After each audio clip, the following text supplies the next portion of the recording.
Hello, viewers, and welcome back to the Disability Without Poverty Symposium. Thank you for being here. I'd like to now introduce the next panel of discussion, Real Pay, Meaningful Work, Addressing Employment Barriers for Marginalized Deaf, Disabled Women and Gender Diverse Peoples. This panel is moderated by Dr. Doris Rajan, the Managing Director of the New Society Institute, in conversations with Bianca Okine, Kelly Johnson, Skyler Wolfe, Ben Okuko, and Lina Gharbiya. Welcome panels and welcome panelists and welcome Dr. Rajan. Over to you. Thank you so much. We are so thrilled to be here today. We've got a big panel, so I won't spend too much time talking, but I wanted to just introduce our organization. We are, as the facilitator said, we are called the New Society Institute, and we are. Some of you may formally know us as the Iris Institute. We're a national and we're an international organization that basically convenes spaces and brings the resources together to bring together very specific groups of marginalized people so that they can develop strategies to make their life better. We do research and social development, and our goal is to elevate grassroots, frontline knowledge and the lived experience, as I said, with very specific populations. We focus on Indigenous, Black, migrant people, 2S LGBTQAI plus people, and deaf and disabled people. And we do the work in solidarity with these systemically marginalized identities as they intersect and also when they don't. We have a very distinct focus also on the issues for women and gender diverse people from these groups. And sometimes we like to say, we focus on the marginalized of the marginalized. So these are even groups of people that are further marginalized even within their group. So, for example, often the issues for people with intellectual, mental health, cognitive disabilities aren't as pronounced in the broader disability discourse, or Indigenous and Black communities are lumped in with all racialized people, yet they have very distinct histories of discrimination and oppression.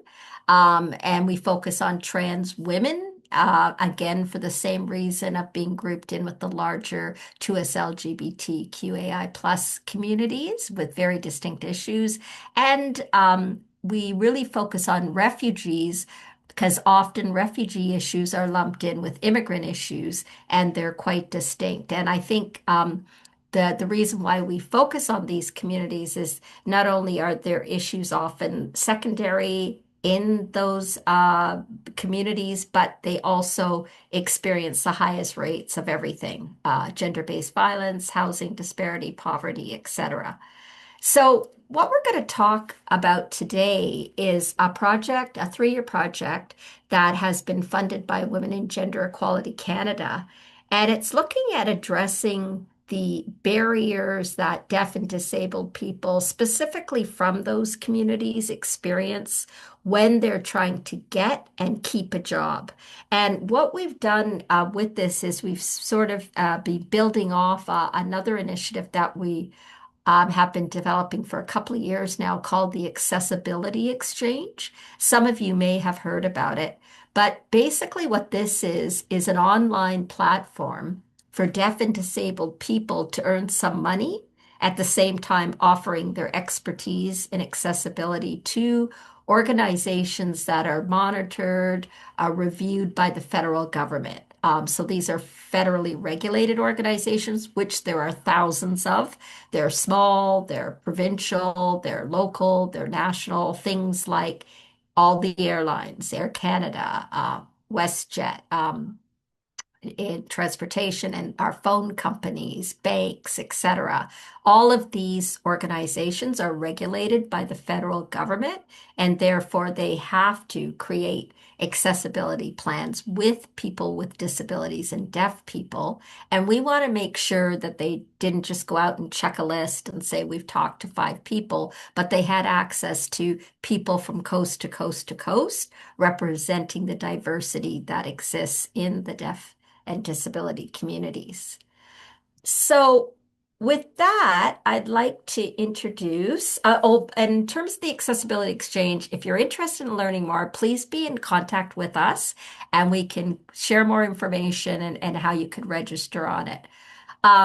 With that, I'd like to introduce, they're going to go around and introduce themselves. But we've got a great panel of people that do a lot of work with our organization, offering their expertise, and are going to share some of the issues we're going to talk about coming out of our employment project. So, with that, maybe I'll begin with Kelly Johnson. Would you like to introduce yourself, Kelly? Hi, everybody. I'm Kelly Johnson, as Doris said. I've known Doris and worked with the New Society Institute, formerly IRIS, for quite a bit, actually. I'm an Indigenous individual. I was born and raised, well, born in Brantford, but raised in on Six Nations, which is my Indigenous reserve, which is about an hour outside of Toronto. Moved to Toronto about 20 something years ago to see what's out there. I ended up doing frontline out there for about 10 years with the Indigenous community, from women that fleeing violence to I've worked with males too. I've worked with individuals on the streets. What else have I done? I've done a lot of different work in terms of the front line, and then I have my own lived experience as well. So I'm a mom of a 3-year old.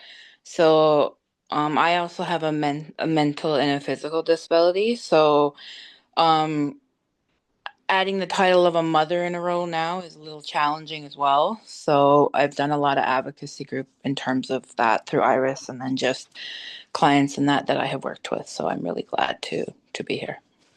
Thanks, Kelly. Ben, Hello, everybody, and I just want to make sure, am I looking good and centered? you're looking great. Excellent, excellent. So I always ask because I am an individual who lives with low vision, with the eye condition of retinitis pigmentosa. I'm also of Ghanaian descent, so I to say Madame For. So hello, everybody. How are you doing, my friends? And then, with that said, I've been in the cross disability field, helping field for more than 10 years. I have my master's of social work.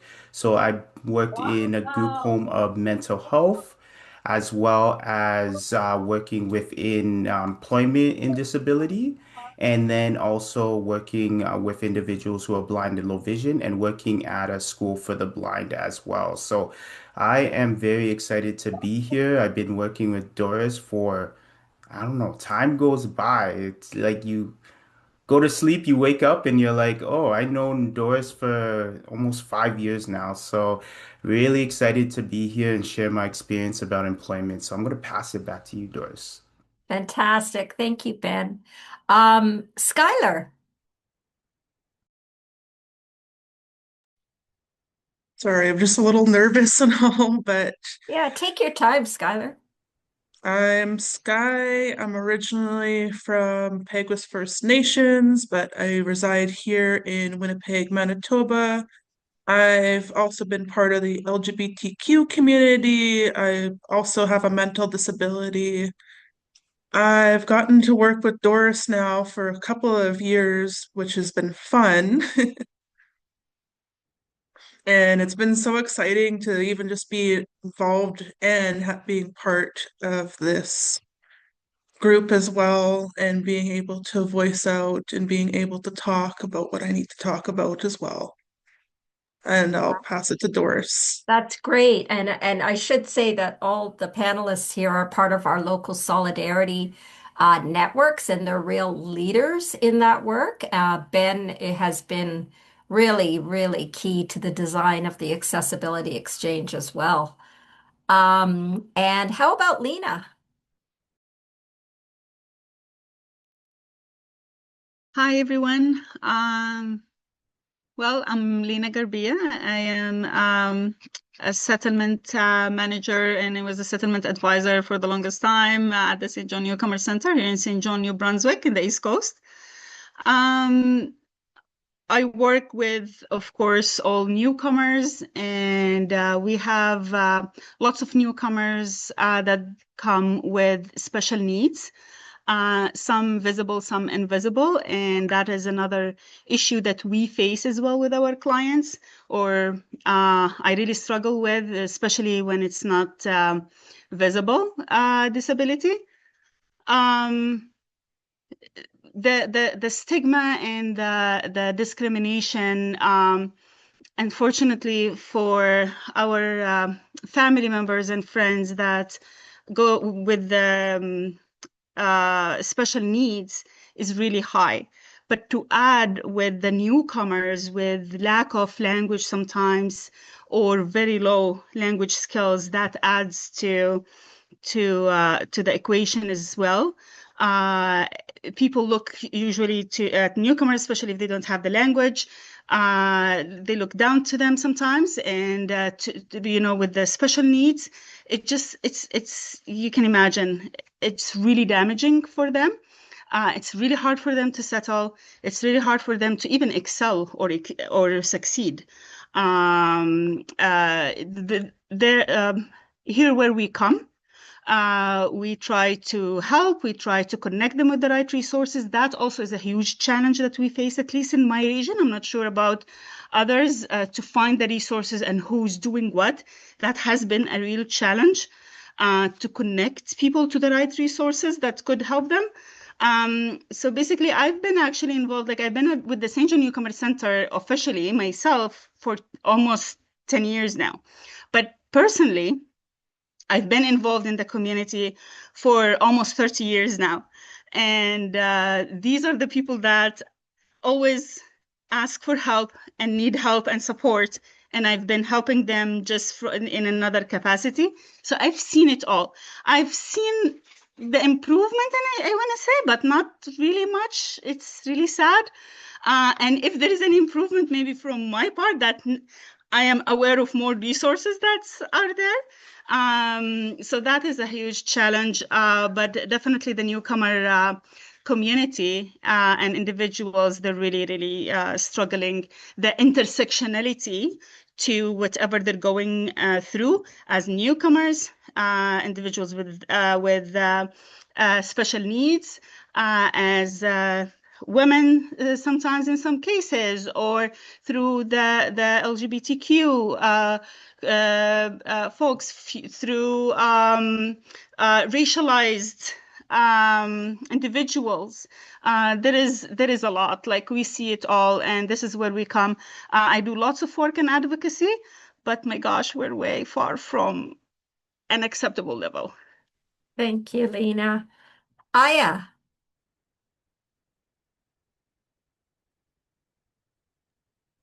Hello, everybody. Hi. Hi. Can you hear us? Yes. Can you Okay, hear great. it? Yeah, Can you? perfect. Okay, Yeah. perfect. Do you want to tilt your camera up a bit? Just so we okay. could, just a bit, just so we can see you. Yeah, and Aya has been in St. John for so many years. She's my friend. Okay, Yeah, we're not great. That's friends, but perfect, Aya. yes, yeah. Yeah. Now we can see your beautiful face, Aya. Perfect. Thank Yeah. you. Let me get my glasses so I can see you all. Yeah, here we go. So, as you know, my name is Aya Murad, and I've been here since 2012. I moved here with my family. I'm a visually impaired since born, and I came here as Lena says, my challenge was first of all, the language and expressing my needs always, like how I can like express my needs, and like I was like scared of not knowing what to do, and how to express my needs and my feelings also, because I wasn't able, like I didn't have any English at the first couple of years. And now and then I went to St. John College to do my English, and then UMB. I do have a degree in a business, and then I did had some challenges finding employment, finding a job, a career, because first of all, I'm a like fresh graduate, and the second of all, I'm a visual impaired, so it's hard for me to fill the needs of other employment what they're looking for. And after that, like I decided to like open my own business. So I'm the owner and the operator of Safra Cuisine, which is the Middle Eastern Mediterranean catering business, which were like when I when we moved here was the greatest way to start a conversation with people. So we share a warm like ethnic flavors of like meals, so people could like have a conversation. We can like practice our English also, and like from there, like I felt like it's a good opportunity to open my own business, and also it's a good like way to start with my passion of food. It's great. Thank you so much. I'm getting hungry. It's 5:45 here in Toronto. Oh, Dinner wow. time. Dinner time. So I wish I lived in St. John. I'd just call you up. So now I'm going to introduce Bianca, who right after she works with the New Society Institute, and right out after she's going to give us a bit of an overview of some of the major findings in our it was an applied research project. We really wanted to find out information so we could do something about it, but just on some of the barriers and some of the things that would help people. So, Bianca, over to you.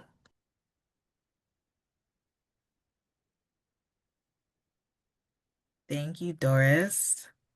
Hello, everyone. This is Bianca speaking from the New Society Institute. I'm just getting my PowerPoint set up.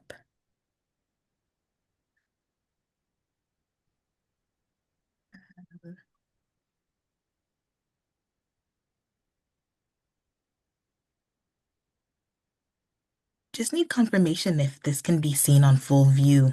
It looks smaller on my end, so just want to Yeah, make sure. Yeah? it Okay, looks full view to me. Yeah, but perfect. it's on the promo. Do you want the title page or the promo? Yes, sorry. Let's That's go okay. back. There we go.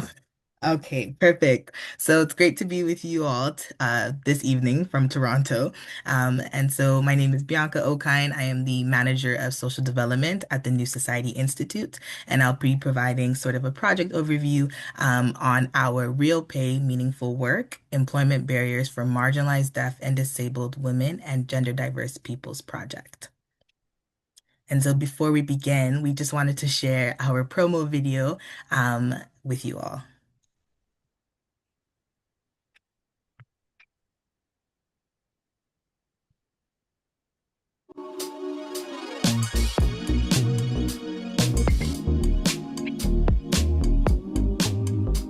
This is an initiative aimed at addressing gender inequality for marginalized deaf and disabled women and gender diverse peoples. It's easy to create a job post and say for the money, for the looks, like you want to hire an Indigenous person.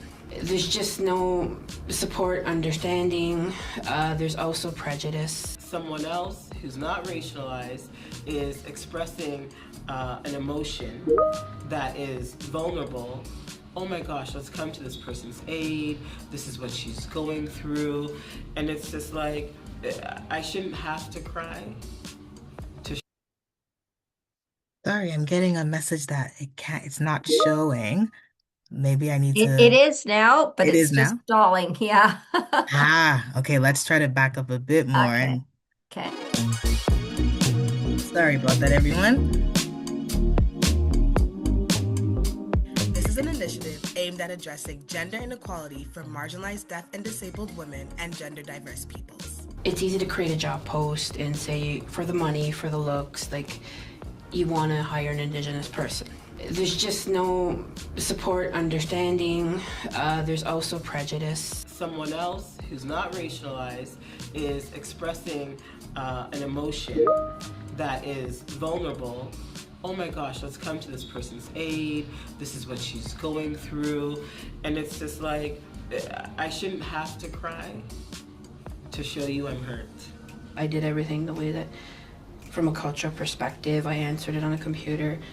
I asked for extra time because I do need it with my intellectual disability. They only gave me like an extra 20, 30 minutes. I did not finish. Therefore, I didn't get the job. The panel will be talking about barriers for marginalized deaf and disabled women and gender diverse people, and that our voices need to be front and center when determining what needs to change. Hope you can attend our panel discussion on December 3rd, 2025. Great. So just wanted to share that with you all to provide some more context, and now we'll get into it. So starting with our project overview. So as Doris mentioned earlier, this is a 3-year project funded by Women and Gender Equality Canada. And our main project goal is to address the diverse barriers to employment for marginalized deaf and disabled women and gender diverse people. And so the communities involved in this initiative are in Vancouver, Winnipeg, Toronto, Montreal, Iqaluit, and St. John, New Brunswick. And our target communities are Indigenous, Black, racialized, migrant, and 2S LGBTQIA+, deaf and disabled women and gender diverse people. And so using the online platform, the Accessibility Exchange that Doris mentioned earlier, we are using this platform as a vehicle to increase employment opportunities for our target groups. And so far in our research, we've been able to highlight the gaps and understand the employment barriers and effective practices related to our target groups. So thus far, we've completed a research report that includes a focus group discussion, an environmental scan, and a literature review, and this will be published in the new year. So we want to share the barriers that were identified with you all, and these are from the voices of the systemically marginalized populations that we were able to speak with. And so I'll split them up into 2 sections. First, getting a job, and then the barriers that exist when you have the job.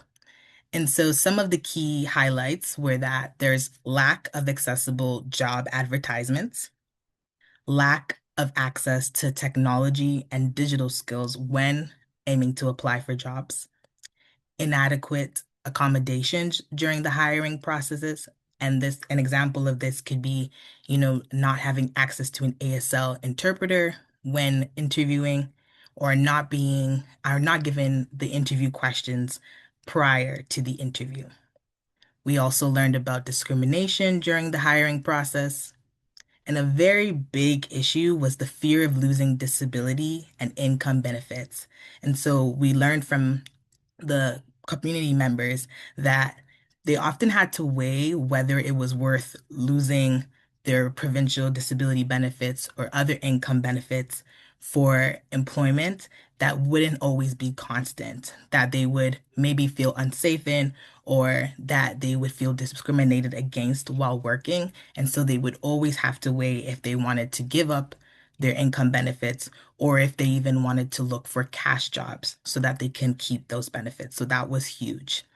We also learned about transportation issues and how a lot of job postings required for people to have their full license or for them to be able to have a vehicle, and that was a big barrier for many of our community members.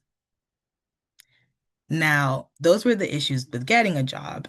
And so now when someone has a job, we learned about another set of barriers. And so microaggressions and harassment in the workplace, wage inequities, disclosure in the workplace, lack of workplace accommodations, and limited holistic approaches. And by these holistic approaches, we learned that people felt like they weren't being considered as people, like their whole identity wasn't being considered in the workplace, and that they had to keep fitting in certain boxes in order to be given accommodations. People just want to be listened to. They want somebody to know about them as a whole person rather than just the specific identities that were at play. So that was a big piece. Now, moving on to some of the effective practices that were identified. So participants shared many ideas on what an accessible workplace would look like, including flexibility with their work schedule, work from home options, safe space, open door policies with supervisors. So people just wanted to be able to go into their supervisor's office without having to schedule an appointment, just knowing that there was space and opportunity to speak with your supervisor safely whenever you needed it. They also emphasized the need to develop access plans during the onboarding process for everyone, not just for deaf and disabled employees, but for literally every single new person starting the job. People said it should just be as simple as asking, "What do you need?" They also emphasized ongoing support on the job. Someone said, "I just want to be able to call someone when I'm overwhelmed." They also said, "We need to create safer spaces for Black, Indigenous, queer, Muslim, and other groups, deaf, disabled employees to support one another." People also shared ideas on policy and procedure changes that were needed. They emphasized paid mental health days and that equity policies should be specific to anti-racism, decolonized practice, accessibility, and disability rights. People also said that these policies need to have teeth. They need to mean something. They need to be put into action.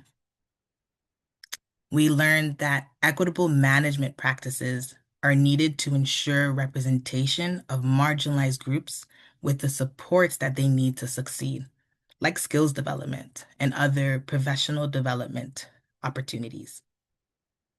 And lastly, for employer and staff training, we learned that accessible onboarding practices are needed, including materials in alternate formats, recognizing what accessibility means for different types of peoples, and adapting the onboarding processes to individual employee need. So really focusing on that tailored approach. Disability, Indigenous, anti-Black racism, 2S LGBTQIA inclusion, and other cultural sensitivity and competency training should be mandatory for hiring committees and employees. And this was emphasized as not a one-time fix-all type of issue. This needs to be ongoing. It needs to be within the workplace culture as an ongoing thing. And lastly, people emphasize a need to conduct training on what cultural safety means. And that meant a lot of things for different people. And for example, the deaf community really emphasized, the need to be in the space, being the leaders in that space that can educate people on the need to communicate with the deaf person rather than communicating with the ASL interpreter. And for individuals using wheelchairs, the emphasis was, teaching people how to be culturally safe in a way where you don't lean on a person's wheelchair. And so these were some of the findings that came up. Thanks, Bianca. And Thank you. I think we're going to take questions afterwards, if I understand it. We're just going to hear from the panel first because I do see some hands raised. Is that correct, Sabrina? Yeah, okay, great. So we'll save those questions and we'll get to them afterwards. So I wondered for the panel if you could just share like some of the challenges or problems that you encounter when you tried to get a job. But even once you got a job, what were some of the issues like that you were presented to try to keep a job? And I wonder, Skyler, if we could start with you, because I know you and I have had many discussions about this. Just how, what's it like to try to get a job? And then once you got a job, what are some of the things that are difficult to keep the job? Like for me, getting a job, like with my disability, it was quite hard to do. Like I've tried to apply before, but because they consider my disability a bit of how would you call it? Liability, better way to put it. And for me, it's not a liability. It's what I was born with. It's what I have. I can't get rid of it, even if I tried. But even maintaining that employment and everything, I faced racism because I'm Indigenous. I'm also LGBTQ. Like I've been marginalized for that quite a bit. I've lost job after job just because somebody didn't like that I'm Indigenous and willing to work. Did they 'Cause they always, actually say things, Skyler? Like what actually happened? yeah. Like I had one person be like, "Oh, she's Indigenous. She shouldn't even be here." When they were using she her pronouns with me when I had told them straight out it's they them. It's not she her. Right, Like right. yeah, even though I'm female presenting. Right. Yeah. Thank you for sharing that, Skylar. What about you, Aya? You spoke a bit about it at the beginning, but what was it like when you came to St. John and were looking for work? Um, First of all, like I when I did graduated and I was going to my employment counselor, I was working with her to find a job and doing a lot of resumes and doing a lot of interviews with people. They always like once they see because like if I'm not wearing my glasses, you cannot see my like that I'm a visually impaired. But while I'm like writing or reading, it's people start to sometimes feel sorry about yourself, and sometimes they're not knowing what to do, Right. how we will like accommodate that. And some people the like they're like they say they're nice and they pretend like, oh, for sure we're gonna think about it and we will get back to you, but never did. Right. So I did do a course that with the government, they like it's 2 months with a course, like in the course, and a 3 month like I have to go to be in a workplace. So I did enroll in that, and after that, like after the 2 months, they told me, oh, we're gonna find you a job. Like the people that I was like in the course in the program, they running the program, they could not find me a job, so I did end up doing like non-profit work, which is not bad, but when I was there, it wasn't what I'm expecting. Like Right. I was doing a work that no one is appreciated. Always there is people who like I was doing social media for them and posts. So it, like when I ask like why you're not posting my thing in your social media, they always says like, oh, you have to ask your supervisor. Okay, my supervisor is like, but you are my employer. like his supervisor. Like, is there something wrong? I never have an answer with that. People always come to me like, I'm not here. I'm like, Right. what do you call it? Invisible. Invisible. Yeah. Yeah, invisible. Like even they come to the room, grab things and never say hi, or like, how are you doing, or welcome to this. And always when I was in a meeting, like I was suggesting a new ideas and new things, the they're getting like not mad, but uh,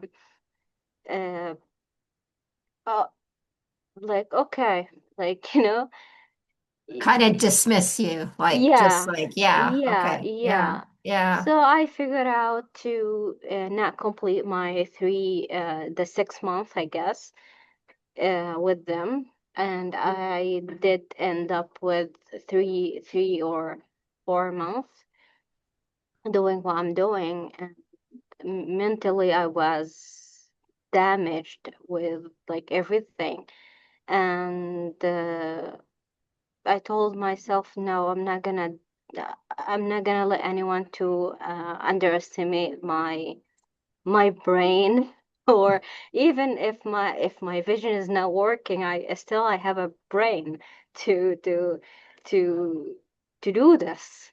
Right. Yeah. And so I told myself, no, I'm gonna do. I, I wasn't sure about food and my business and everything, but I was asking myself, what is the thing that I like, and what is the thing that people never say no for, which is food. Like, no one is saying no about food, especially like our flavor. And when we become here, when we came here in San John, my mom and I were super uh, communicated with like other community, and like inviting people over, uh, like getting people together to not only to try our food, but to communicate, to feel like we're in the same page. Even if my mom doesn't have enough English, or me, at least we have someone to speak with. Yeah, yeah. And I'm going to come back to you after just to ask you, so, you experienced this in the job market, but then when you had to decide to do something on your own, and I'm going to ask you later what helped you do that. But so just hold on to that. Like, what helped you start your own catering business? Ben. Yes, that is me. So, to answer your question, the experience of accessing and getting a job, and because I feel like, especially kind of growing up in like the 90s, 2000s as well, and having that education, it's definitely a toll of frustration, where you know your potential, you know what you can do, you know what you're capable of. But then when you look at the labor market, and depending what field you're in, it's just this assumption that, okay, if we bring on a person with a disability, especially I'm going to say specifically my disability and others as well, is, oh, it's going to take a lot of money, it's going to take a lot of training. How will they do this job? And it is a lot of assumptions and stereotypes. So even if that was not the case, having that entrenched in us, or entrenched in myself as a person with disability, uh, it is a little bit daunting to look for work and feel like you are capable to work. And then even looking at the intersectionality side of it, growing up as coming from a Ghanaian household and coming from immigrant parents, it was that notion that you take whatever you can get, right? Like, you are already oppressed with the layers of disability. And then also as a black male and coming from immigrant parents, especially living in the area that I lived in as well, where if you get something, you grasp onto it as much as possible. Even if you feel like you're not getting the pay you deserve, even if you feel that you're overqualified, you should be lucky to get this job and not leave it. So it's that pressure of if it's not accommodations or you're getting mistreated, that you stay in the job, right? And definitely even speaking to other people in the population as well and interacting, it's that fear of like, if I leave this job, what else can I get? Will society understand? So definitely a lot of pressures from people I interact with and people I work with and alongside with. And then on top of that, my experiences as well. Thank you, Ben. There's a lot in there, and it's there seems to be a pattern. I know all of you, and well, I just met Aya, but just from what she's saying, like there's a pattern that you're kind of told what you can do, but all of you have defied that. You just push forward, and you basically told society what you could do. Kelly. What was the question again? Just refresh my mind. Just some of the problems you've had in getting a job and keeping a job. I mean, we heard a bit about your experience on the video, but um, Yeah, so what I was talking to specifically in the video was actually um I applied for a job a few years back for the city of Toronto. They wanted someone indigenous, so basically like a liaison. So basically you're going what that job entailed you were establishing connections with these other indigenous organizations in Toronto to help the indigenous clients, both male, females, youth, LGBTQ, to navigate the shelter system and give them the cultural supports. And since I worked in the community for quite a long time in Toronto, the housing and homeless sector to be specific, I felt confident. So I went ahead and I applied. Um, Everything was good. The interview process, the oral part of that was totally okay. When it came to the actual like computer written test, they call it a test, but basically you get a bunch of scenarios, which I felt pretty confident in. I was familiar with the template that we're using because of the where I was working at the time. They were funded through the city of Toronto, so I was used to like the template, the wording, and that. Um, they only give you like I think it's 30 minutes. So I let them know like one of the questions was, do you identify as someone that has either like a mental or physical disability? If you said yes, and then you had to put what do you need? I put more time. So I like I said in the video, all they give me was like an extra 20 minutes. So I ended up when I'm doing it because it was a job interview. I was like, okay, I wanted to make sure that I found it presentable, that my grammar and all that, like pretty much impressed, right? So there was already that stigma of, and with my this like the physical this my ADHD and all that, I was like, oh my God, like I would like it. I ended up not getting it, like I said in the video. Um, and also I found out they actually did not hire someone that was Indigenous for that specific role. And I think I know why. So with the Indigenous communities, not just like Toronto, but like Canada and that, the education system is totally different. Um, you learn different things than when you go to high school, say off a native reservation. It kind of can be a cultural shock. The also thing is it's tied into the um, colonialism with residential schools. So a lot of Indigenous, most of us do have intellectual disability of some sort. Some of us are able to be diagnosed and some of us aren't due to, the trauma sustained in the residential schools, or people just, it's not talked about. We just get kind of labeled basically as like a dumb Indian, we're drunks, we're dropouts, which is another reason why Indigenous communities, there's high dropouts, specifically in high schools, because we don't learn half the stuff. Like the system's made to set up the education wise to fail. Um, so I not just like myself, I have a grade 12 education, but I've worked and know a lot of other individuals that are Indigenous and even non-Indigenous where they drop out for whatever reason, and they can't even apply for a job because if you don't have your high school, but if someone's not diagnosed, how are they going to know? So they used their own disability against themselves. That happened to me before as well, where you think you're dumb, there's something wrong with you. You have to buy into these labels. So very similar to what the other Indigenous individual, what she said, was you're Indigenous. It's like they look at you like, oh, okay, like another one. I've had that kind of attitude in the workplace before. Um, like thinking I'm better, which I don't.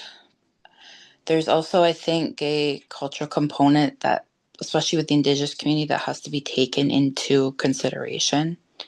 And it's harder for us to trust because we don't, we don't know what we're getting into. But yeah, the systemic labels in the jobs, the people that are interviewing you, it might go all good.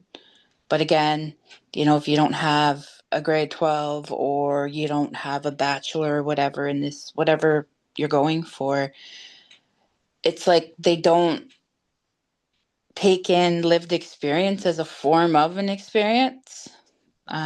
So that poses a challenge too. So it end up back in that cycle of, you okay, how can you navigate? How can I do eh, yeah, I don't know. It's just like a domino effect. Yeah. Also too, with now having like the role of being a mom, I've had people treat me like, well, I'm not broken. Like I can still, do a job, be a mom, do all of that. Like it's like more reasons why you can't do it. Being a single mom. And then also just not taking in consideration like paid sick days. Not every disability too is is a physical, you don't have to use a device.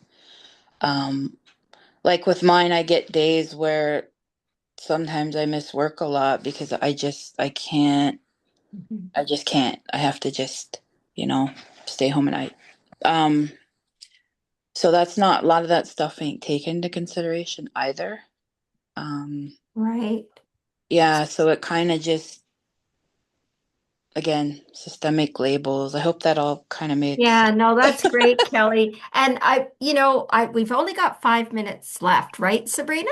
Like, Actually, I wanted to come in and oh, give a question or two, but you're right. We're yes. actually down to 4 minutes, Dr. Okay, Rajan. so why don't we take But some questions, right?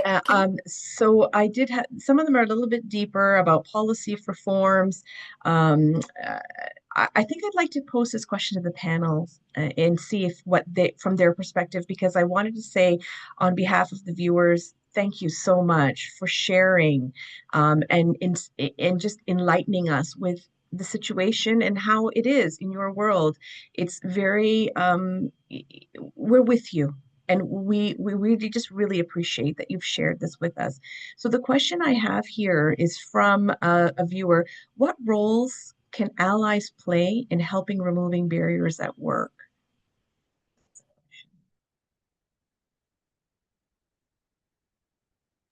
Any thoughts about how could they help you remove barriers at work?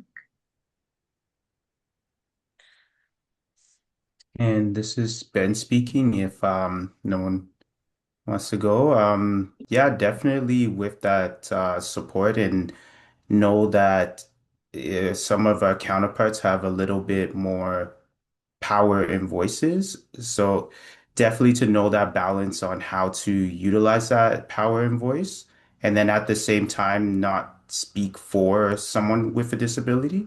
So more so like a collaboration and knowing that instead of going at the front and speaking, that you're side by side with the person. I love how you said that. That was really nice side by side. Did anybody else would anybody else like to say anything? I'd I like think to open it. Skyler. Skyler, Please, yeah. Yeah, Skylar, I was yes, gonna please. say as well, like Also having like a worker you can talk to about like employment or if like things aren't going well with work that they can help advocate on your behalf. Because like I've had help with Susanna and Sunshine House joining in thanks to being part of the new institute as well, which has also been great. Like I'm happy to have like that support as well, but like also having like a worker you can rely on during the yeah, better way to put it, at your work that you can talk to if you have any issues that they can accommodate you better so you're not having to go to another worker outside of the work and just being like, hey, I need to find something here that'll help me instead of just doing the same thing without help and then literally have nothing. Thank you, Skylar. I appreciate you sharing that. Dr. Rajan, one last question, and I'll send the other one via email. Folks, our viewers, if you have any questions, please feel free to reach out to us at research@disabilitywithoutpoverty.ca. I would love to forward on your questions to Dr. Rajan and her panels. Um, the question that we have is how could viewers get in touch with you at New Society Institute if they needed to or would like to connect with you? Oh, wow, that's great because also it was amazing if people want more information on the Accessibility Exchange. Sabrina, can you just connect people with our email, like mine and Bianca's? Absolutely. We'd be delighted to do that. Absolutely, Dr. Rajan. Okay, that'd be great. And can I just say, I'm overwhelmed every time this group gets together and shares their stories, and it was such honesty and we're doing a lot of work at the local community. So I think we feel empowered, right, Skyler? Like you were saying, we've been doing some great work. So just thank you for the opportunity, but thank you, panel. You're amazing. It was an honor to have all of you. On behalf of Disability Without Poverty, Dr. Rajan, Bianca, Kelly, Skyler, Bernard, Aya. Hello, Aya. Lina, thank you very much for your conversation and panel today. Viewers, thank you for sticking around. We'll take a short break and we'll be back shortly. Thank you so much to everyone. Thank you. Thank you. Take care, everyone. Bye. Bye-bye.